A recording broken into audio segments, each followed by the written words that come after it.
Very good morning, dear students. I am your Dhanmendra sir from English Learning Portal. Today, I am going to explain a chapter which is taken from Beehive book. This one is a textbook in English for class 9th student. Today, I am going to describe second part of The Sound of Music, in which we are going to study about Bismillah Khan. Already I described first part. If you didn't watch, please visit a link which is in a description box. The Shehnai of Bismillah Khan. Before going into the deep, just I would like to give you a few lines about Bismillah Khan. He is a legendary person in classical musical field. Even he was honored with the highest degree award of India, that one is Bharat Ratna, in 2001. Before that, only two classical musical persons who was honored with Bharat Ratna. First one was Subbalakshmi and second one was Ravi Shankar. बिस्मिल्लाह खां जी को 2001 में 2001 में भारत रत्न के award से सम्मानित किया गया था. इनसे पहले सिर्फ दो लोगों को ही भारत रत्न मिला था क्लासिकल म्यूजिकल इंडस्ट्री फील्ड में. फर्स्ट सुब्बलक्ष्मी जी थी and second Ravi Shankar. Before you read, पढ़ने से पहले, do you know these people? What instruments do they play? क्या आप इन लोगों के बारे में जानते हैं और ये कौन सा इंस्ट्रूमेंट प्ले करते थे? Think of the Shehnai and the first thing you will probably imagine is a wedding or a similar occasion or function. The next would probably be Ustad Bismillah Khan, the Shehnai master playing this instrument. और जब कभी भी शहनाई की बात सोचते हैं तो सबसे पहली बात जो हमारे दिमाग में आती है, सबसे पहली बात जो हम लोग सोचते हैं वो होता है जो वेडिंग, शादी का फंक्शन हो या कोई और सिमिलर ओकेजन, मीन्स खुशी का ही कोई ओकेजन होता है, उसमें शहनाई का भी यूज होता है. उसके बाद जो सेकेंड थिंग जो हमारे दिमाग में स्ट्राइक करती है, the next would probably be, next जो हमारे दिमाग में आता है वो किनके बारे में आता है? उस्ताद बिस्मिल्लाह खां, जो शहनाई के मास्टर भी थे और वो इस इंस्ट्रूमेंट को बजाते थे, प्ले करते थे. He is Bismillah Khan. Emperor Aurangzeb banned the playing of a musical instrument called pungi in the royal residence, for it had a shrill, unpleasant sound. Pungi became the generic name for reeded noise makers. Few had thought that it would one day be revived. A barber of a family of professional musicians who had access to the royal palace decided to improve the tonal quality of the pungi. He chose a pipe with a natural hollow stem that was longer and broader than the pungi and made 7 holes on the body of the pipe. Emperor Aurangzeb क्या थे? मुगल वंश के शासक थे. इन्होंने क्या किया? एक म्यूजिकल इंस्ट्रूमेंट और जिसका नाम पुंगी था उसे इन्होंने क्या किया? अपने राज दरबार में बैन कर दिया. क्यों इसको बैन किया गया? क्योंकि ये श्रिल अनप्लीजेंट साउंड क्रिएट करता था. श्रिल का अर्थ होता है तीखा, अनप्लीजेंट का होता है जो आनंद ना दे पाए. तो इसका साउंड क्या होता था? बहुत ही तीखा होता था, जो अच्छा नहीं लगता था. इसके कारण औरंगजेब ने क्या किया? इसको बैन कर दिया. अपने राज दरबार में, अपने रॉयल रेसिडेंस में इसको प्ले करने से मना कर दिया गया. रीडेड का अर्थ क्या होता है? ऐसा इंस्ट्रूमेंट जो हवा या फूंक के सहारे बजता हो. लाइक जैसे आपका बांसुरी है, शहनाई है, ये सब क्या आपके इंस्ट्रूमेंट आते हैं? रीडेड इंस्ट्रूमेंट में आते हैं. तो यहां पर पुंगी भी क्या है? उसी इंस्ट्रूमेंट का, उसी रीडेड नॉइज मेकर्स का ही एक पार्ट है, एक एलिमेंट है. कुछ लोग सोचते हैं, उस समय में सोचा भी जाता था कि इसको क्या किया जाए, इसको बदलाव इसमें करने की जरूरत थी. ए बार्बर ऑफ ए फैमिली और प्रोफेशनल म्यूजिशियन, एक म्यूजिशियन था, उसने क्या किया? इसको चेंज करने का कोशिश किया, इसकी क्वालिटी को जो इसमें साउंड प्रोड्यूस होते थे पुंगी से, उसको इम्प्रूव करने की कोशिश की। और इसके लिए उन्होंने क्या किया, एक पाइप लिया जिसमें कि नेचुरल हॉलो स्टेम था, मीन्स वो अंदर से पहले से एम्प्टी था। हॉलो का अर्थ होता है एम्प्टी, जो अंदर से एम्प्टी हो, लाइक जैसे बैम्बू होते हैं जो अंदर से एम्प्टी होते हैं, वैसा इन्होंने एक पाइप लिया जो कि लंबा भी था और ब्रॉडर चौड़ा भी था। और तब क्या किया गया, इसमें 7 होल्स किए गए, 7 उसमें छेद किए गए उस पाइप में। When he played on it, closing and opening some of these holes, soft and melodious sounds were produced. He played the instrument before royalty, and everyone was impressed. The instrument, so different from the pungi, had to given a new name. As the story goes, since it was first played in Shah's chamber and was played by a nai, the instrument was named the Sehnai. जैसा कि कहा गया था, एक pipe लिया गया था जो नेचुरली क्या था, हॉलो था, अंदर से एम्प्टी था। उसमें इन्होंने क्या किया, 7 होल कर दिए गए हैं। और 7 होल करने के बाद इसको क्या किया जाता है, एक को बंद एक को खोलकर साउंड प्रोड्यूस किए जाते हैं। जैसा कि आपने बांसुरी पे देखा होगा, होल्स पे फिंगर रखी जाती है, कभी बंद कभी ओपन किए जाते हैं, क्लोज ओपन किए जाते हैं। उससे क्या हुआ, बहुत ही सॉफ्ट एंड मेलोडियस प्यारा सा साउंड उससे प्रोड्यूस हुआ। और इसको क्या किया गया, राज दरबार में रॉयल्टी में बजाया गया और सब कोई क्या हुए, इससे इम्प्रेस्ड हो गए। इस साउंड को सुनकर सबको क्या हुआ, बहुत ही अच्छा लगा। और यह क्या था, पुंगी से डिफरेंट था। जैसा कि आपने पुंगी में देखा, pungi is something like this, but shehnai is this one. ये आपका सहनाई है। इसलिए इसके बारे में एक स्टोरी कहा भी जाता है, जाना भी जाता है कि यह सबसे पहले शाह के चैम्बर में बजाया गया। मीन्स उस समय में राजा को शाह कहा जाता था। ये शाह के चैम्बर में सबसे पहले बजाया गया था। और इसे किसने बजाया था, नाई ने बजाया था। इसीलिए इसका नाम क्या पड़ गया, शहनाई। मीन्स यहाँ पे शाह के दरबार में बजाया गया। और किसने बजाया था, नाई ने बजाया था, इसीलिए इसका नाम क्या पड़ गया, शहनाई। The sound of the Sahnai began to be considered auspicious, and for this reason it is still played in temples and is an indispensable component of any North Indian wedding. Auspicious means promising to bring good fortune. जब हम good luck के लिए किसी अच्छे काम के लिए करते हैं तो उसे हम क्या कहते हैं, ऑस्पिशियस कहते हैं। इंडिस्पेंसेबल मीन्स जिसके बिना हमारा काम कंप्लीट ना हो पाए, without which a piece of work can not be done. अब यहां पे शहनाई क्या हो गया, बहुत ही गुड फॉर्च्यून के लिए यूज किया जाने लगा। उस अच्छे अच्छे कामों में शहनाई का यूज किया जाने लगा। और इसीलिए नॉर्थ इंडियन साइड में जो दक्षिण भारतीय होते हैं वहां पर शादी जो होता है तो उसमें शहनाई क्या हुआ, एक इंपॉर्टेंट इंस्ट्रूमेंट हो गया है।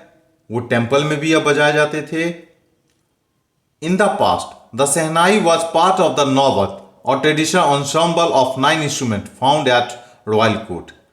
Till recently, it was used only in temples and wedding. The credit for bringing this instrument onto a classical stage goes to Ustad Bismillah Khan. Past में शहनाई क्या था, नौबत का, या जिसको हम ट्रेडिशनल ensemble मीन्स एक ग्रुप कहा जाता है, इंस्ट्रूमेंट का ग्रुप, उसमें शहनाई क्या था, एक इंस्ट्रूमेंट था, एक इंपॉर्टेंट पार्ट था जो कि राज दरबार में बजाए जाते थे। वो 9 इंस्ट्रूमेंट, ये 9 इंस्ट्रूमेंट हैं जो उस समय में राज दरबार में बजाए जाते थे, प्ले किए जाते थे। अभी तक, टिल रिसेंटली, अभी तक मंदिरों में और शादियों में शहनाई का यूज किया जाता है। और ये क्रेडिट जो है, इसका यूज करना मीन्स नौबत में आना, इसको शादी वगैरह में यूज करना, टेम्पल में यूज करना, ये सारा क्रेडिट किनको जाता है, उस्ताद बिस्मिल्लाह खान जी को। As a 5-year-old, Bismillah Khan played gilli danda near a pond in the ancient state of Dumrao in Bihar. He would regularly go to the nearby Biharji temple to sing the Bhojpuri Chaita, at the end of which he would earn a big laddu weighing 1.25 kg. a prize given by the local Maharaja. When Bismillah Khan was 5 years old, वो क्या करते थे, बिहार में एक डुमराव एक जगह है, वहाँ तालाब के किनारे में गिल्ली डंडा खेला करते थे. This one is a gilli danda. ये गांव घर में खेले जाते हैं, स्पेशली बिहार के गांव के इलाके में अभी भी गिल्ली डंडा का यूज किया जाता है, खेलते हैं बच्चे. वो क्या करते थे, regularly Biharji temple, this one is Biharji temple, यहाँ पर ये जाते थे और भोजपुरी चैता एक सॉन्ग होता है, उस सॉन्ग को गाते थे. और सॉन्ग इतना अच्छा लगा था कि वहाँ के जो लोकल महाराजा थे उस टाइम में उन्होंने क्या किया, ये 1.25 kg का लड्डू इनको प्राइज के रूप में दिया गया. ये घटना कब की है, ये बात कब की है, दिस हैपेंड 80 years ago, ये 80 साल पहले की बात है. And the little boy has travel far to earn the highest civilian award in India, the Bharat Ratna. और वहां से उस छोटे से बच्चे ने जो इंडिया का सबसे हाईएस्ट सिविलियन अवार्ड है, ऑनर है, द भारत रत्न, वो भी मिला इन्हें. Born on 21st March 1916, Bismillah belongs to a well-known family of musicians from Bihar. His grandfather, Rasul Bakhsh Khan, was the Sahnai-Waz of the Bhojpur King's Court. His father, Paigambar Bakhsh, and the other paternal ancestors were also great Sahnai players. बिस्मिल्लाह खां जी का जन्म कब हुआ था, 21 मार्च 1916 को. इनके दादाजी रसूल बख्श खान, ये भी क्या थे, भोजपुर किंग्स कोर्ट में सहनाई बाज थे, सहनाई बजाते थे. इनके पिता पैगंबर बख्श, ये भी क्या थे, सहनाई बजाते थे. मीन्स इनके जितने भी एंचेस्टर थे वो सब किनसे बिलोंग करते थे, they all are great shehnai players. वे सभी क्या थे, बहुत बड़े सहनाई बाज थे, मीन्स बहुत अच्छा सहनाई बजाते थे. The young boy took to music early in life. At the age of 3, when his mother took him to his maternal uncle's house in Banaras, now Varanasi, Bismillah was fascinated watching his uncle practice the Sahnai. Soon Bismillah started accompanying his uncle Ali Bakhsh to the Vishnu temple of Banaras, where Bakhsh was employed to play the Sahnai. Ali Bakhsh would play the Sahnai and Bismillah would sit captivated for hours on end. So now you can easily understand one thing, that Bismillah opted music very early in his life. Means बहुत ही छोटे से ही music क्या हुआ, उनके जीवन का एक हिस्सा बन चुका था. जब वो 3 साल के थे तब उनकी माँ ने, उनकी मदर ने उनको अपने मेटरनल अंकल के पास, जो बनारस में रहते थे, उनके पास उनको रख दिया. बिस्मिल्लाह अपने अंकल को शहनाई की प्रैक्टिस करते हुए देखते थे तो वो उनकी तरफ फैसिनेटेड हो गए थे, मीन्स आकर्षित हो गए थे. जल्द ही बिस्मिल्लाह ने अपने अंकल का साथ भी देना स्टार्ट कर दिया. अली बख्श, जो विष्णु टेम्पल, बनारस में विष्णु टेम्पल है, वहां पे अली बख्श क्या करते थे, सहनाई बजाते थे. अली बख्श वहां पे सहनाई बजाते थे और बिस्मिल्लाह वहां पे बगल में बैठ के घंटों तक उनकी तरफ आकर्षित हो जाते थे. अट्रैक्टेड, कैप्टिवेटेड मीन्स अट्रैक्टेड होना. Slowly he started getting lesson in playing the instrument and would sit practicing throughout the day. और धीरे धीरे वो इंस्ट्रूमेंट सहनाई को बजाना भी, प्ले करना भी सीखते चले गए और पूरे दिन भर उस चीज का क्या करते थे, बैठकर प्रैक्टिस किया करते थे. For years to come, the temple of Balaji, Mangal Maiya and the banks of the Ganga became the young apprentice favorite haunts where he could practice in solitude. Apprentice means trainee. और अब क्या हो गया था, Balaji temple, मंगल मैया, गंगा नदी के किनारे, ये इनका क्या था, फेवरेट जगह हो गया था, जहां ये बैठकर, अकेले बैठकर प्रैक्टिस किया करते थे. The flowing water of the Ganga inspired him to improvise and invent ragas that were earlier considered to be beyond the range of the Sahnai. और ये गंगा नदी का जो बहता पानी था वो इनको हमेशा इंस्पायर करता था, प्रोत्साहित करता था। और इसके लिए वो क्या करते थे, रागा, नए नए राग को इन्वेंट करना स्टार्ट कर दिए थे, उस पर वर्क करना, उसको इम्प्रोवाइज करना स्टार्ट कर दिए थे, जो कि शहनाई के रेंज से शुरुआती दिनों में उसको बहुत ही दूर का माना जा रहा था, क्योंकि उसको बजाना, उस राग को प्ले करना शहनाई पर डिफिकल्ट वर्क था।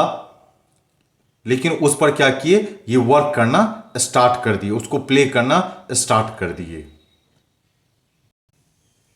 At the age of 14, Bismillah accompanied his uncle to the Allahabad Music Conference. At the end of his recital, Ustad Fayyaz Khan patted the young boy's back and said, "Work hard and you shall make it." With the opening of the All India Radio in Lucknow in 1938 came Bismillah's big break. He soon became an often heard Sahnai player on radio. Means when Bismillah Khan was 14 years old, Bismillah Khan went Allahabad Music Conference with his uncle. बिस्मिल्लाह खां अपने uncle के साथ Allahabad music conference में गए थे। जब वो ख़त्म हुआ तो उस्ताद फैयाज खान, उस्ताद फैयाज खान, इन्होंने क्या किया, उस यंग बॉय मीन्स बिस्मिल्लाह खां को थपथपाया और कहा, वर्क हार्ड, कठिन मेहनत करो, परिश्रम करो, तुम अवश्य कुछ करोगे। With the opening of the all India radio, और जब ऑल इंडिया रेडियो जो लखनऊ में 1938 को स्टार्ट हुआ, वो क्या था, बिस्मिल्लाह खान जी के लिए सबसे बड़ा बिग ब्रेक था। मीन्स उनके कैरियर का स्टार्टिंग और बूमिंग पॉइंट कहा जा सकता है। और वो क्या थे, रेडियो पर सबसे ज्यादा सुनने वाले शहनाई प्लेयर बन गए। When India gained independence on 15th August 1947, Bismillah Khan became the first Indian to greet the nation with his Sehnai. He poured his art out into Rag Kafi from the Red Fort to an audience which included Mahatma Gandhi, Pandit Jawaharlal Nehru, who later gave his famous Tryst with Destiny speech. जब India 15 अगस्त 1947 को आज़ाद हुआ था, बिस्मिल्लाह खां first Indian थे जिन्होंने nation को greet किया था अपने शहनाई के साथ, मीन्स शहनाई बजाई थी। और उन्होंने क्या किया था, राग काफ़ी जो सबको दिल को छू लेने वाला था, उन्होंने रेड फोर्ट से सभी ऑडियंस को सुनाया। उस ऑडियंस में कौन कौन थे, महात्मा गांधी भी थे और पंडित जवाहरलाल नेहरू भी थे, जिन्होंने बाद में एक फेमस स्पीच दिया और जिसका नाम क्या था, tryst with destiny. Bismillah Khan has given many memorable performance both in India and abroad. Bismillah Khan ने बहुत सारे यादगार परफॉर्मेंस दिए हैं, इंडिया में भी और इंडिया के बाहर भी। His first trip abroad was to Afghanistan, where King Zahir Shah was so taken in by the maestro that he gifted him priceless Persian carpets and other souvenirs. Souvenirs का अर्थ होता है यादगार चीजें किन्हीं को देना। Taken in by means attracted और charmed by। तो जब ये पहली बार बिस्मिल्लाह खां अफगानिस्तान गए थे तो वहाँ king Zaheer Shah, he is king Zaheer Shah, king of Afghanistan, इन्होंने क्या किया था, उनकी म्यूजिक के वो क्या हुए थे, बहुत बड़े अट्रैक्ट हो गए थे, दीवाने हो गए थे, बहुत ज़्यादा इनको पसंद आया था। और इसके कारण इन्होंने क्या दिया था, बहुत सारे प्राइसलेस पर्सियन कारपेट्स दिए थे, अदर मटेरियल दिए थे, जिससे कि यह यादगारी में रखा जा सके। The king of Afghanistan was not the only one to fascinated with Bismillah music. ऐसा नहीं था जो सिर्फ किंग जहीर शाह ही बिस्मिल्लाह के म्यूजिक के फैसिनेटेड थे, अट्रैक्टेड थे। Film director Vijay Bhatt was so impressed after hearing Bismillah play at a festival that he named a film after the instrument called गूंज उठी सहनाई। विजय भट्ट ने क्या किया, जब इन्होंने बिस्मिल्लाह के म्यूजिक को सुना, वो भी बहुत इम्प्रेस्ड हो गए। एक फेस्टिवल का दौरान था, उसमें इन्होंने बिस्मिल्लाह के जी के म्यूजिक को सुना और सुनने के बाद उन्होंने अपनी एक मूवी जो हिंदी मूवी है गूंज उठी सहनाई, उसका नाम भी इसके ऊपर में रख दिया। The film was a hit and one of Bismillah Khan's composition Dil Ka खिलौना हाई टूट गया turned out to be a nationwide chartbuster. Despite the huge success in the celluloid world, Bismillah Khan's ventures in film music were limited to two: Vijay Bhatt, Goonj Uthi Sahnai, and Bikram Srinivas, Kannada venture, सनदी अपना। गूंज उठी शहनाई बहुत ही hit हुई movie थी और बिस्मिल्लाह खान जी ने इसमें एक सॉन्ग कंपोज भी किया था, दिल का खिलौना हाई टूट गया। चार्टबस्टर का अर्थ होता है रिकॉर्ड ब्रेकर, और ये क्या था, नेशन वाइड रिकॉर्ड ब्रेक किया था ये सॉन्ग। इतने बड़े सक्सेस होने के बाद भी बिस्मिल्लाह खान जी ने अपना जो एक म्यूजिक है उसको, इन्होंने म्यूजिक कंपोजिशन, इसको सिर्फ 2 ही तक लिमिट रखा। पहला इनका जो आया था विजय भट्ट गूंज उठी शहनाई, और दूसरा विक्रम श्रीनिवासन, कन्नड़ वेंचर है, कन्नड़ मूवी है, सनदी अपना। I just can't come to term with the artificially and glamour of the film world, he says with emphasis. और उन्होंने इस बात पर जोर देते हुए कहा भी कि ये आर्टिफिशियल और ग्लैमर, जो फिल्मी दुनिया में आपको पता होगा, फिल्मी दुनिया में बहुत सारे आर्टिफिशियल होते हैं और ग्लैमर होते हैं, जिसे कि यह ऑप्ट नहीं कर पाए, ये इनको पसंद नहीं था। Awards and recognition came thick and fast. Award और इनकी पहचान जो थी बहुत तेजी से आ रही थी। Bismillah Khan became the first Indian to be invited to perform at the prestigious Lincoln Central Hall in the United States of America। और वो पहले इंडियन थे जिन्होंने यूएसए में जाकर लिंकन सेंट्रल हॉल में परफॉर्मेंस भी दिया था। He also took part in the World Exposition in Montreal, in the Cannes Art Festival and in the Oscar Trade Fair। और उन्होंने वर्ल्ड एक्सपोजिशन जो मोन्ट्रियल में हुआ था उसमें भी पार्टिसिपेट किया था, कैनस आर्ट फेस्टिवल में, और ऑस्कर ट्रेड फेयर जो जापान में होता है वहाँ भी इन्होंने परफॉर्मेंस दिया था। So well known did he became internationally that an auditorium in Tehran was named after him, तहर मौसकी उस्ताद बिस्मिल्लाह खां। और तेहरान में भी इन्होंने एक परफॉर्मेंस दिया था जिसके बाद उस ऑडिटोरियम का ही नाम क्या रख दिया गया था, उस्ताद बिस्मिल्लाह खां। National awards like the Padma Shri, the Padma Bhushan and the Padma Vibhushan were conferred on him। conferred का अर्थ होता है जब किन्हीं को सम्मानित किया जाता है, कोई भी अवार्ड दिया जाता है तो उसे हम लोग conferred कहते हैं। तो यहां पर क्या किया गया था, बिस्मिल्लाह खान जी को पद्मश्री, पद्म भूषण और पद्म विभूषण से भी सम्मानित किया गया था। In 2001, Ustad Bismillah Khan was awarded India's highest civilian award, the Bharat Ratna। और 2001 में 2001 में बिस्मिल्लाह खान जी को इंडिया का जो सबसे बड़ा अवार्ड होता है, सिविलियन अवार्ड होता है, उससे इनको सम्मानित किया गया था। वो क्या था अवार्ड, द भारत रत्न, भारत रत्न से सम्मानित किया गया था।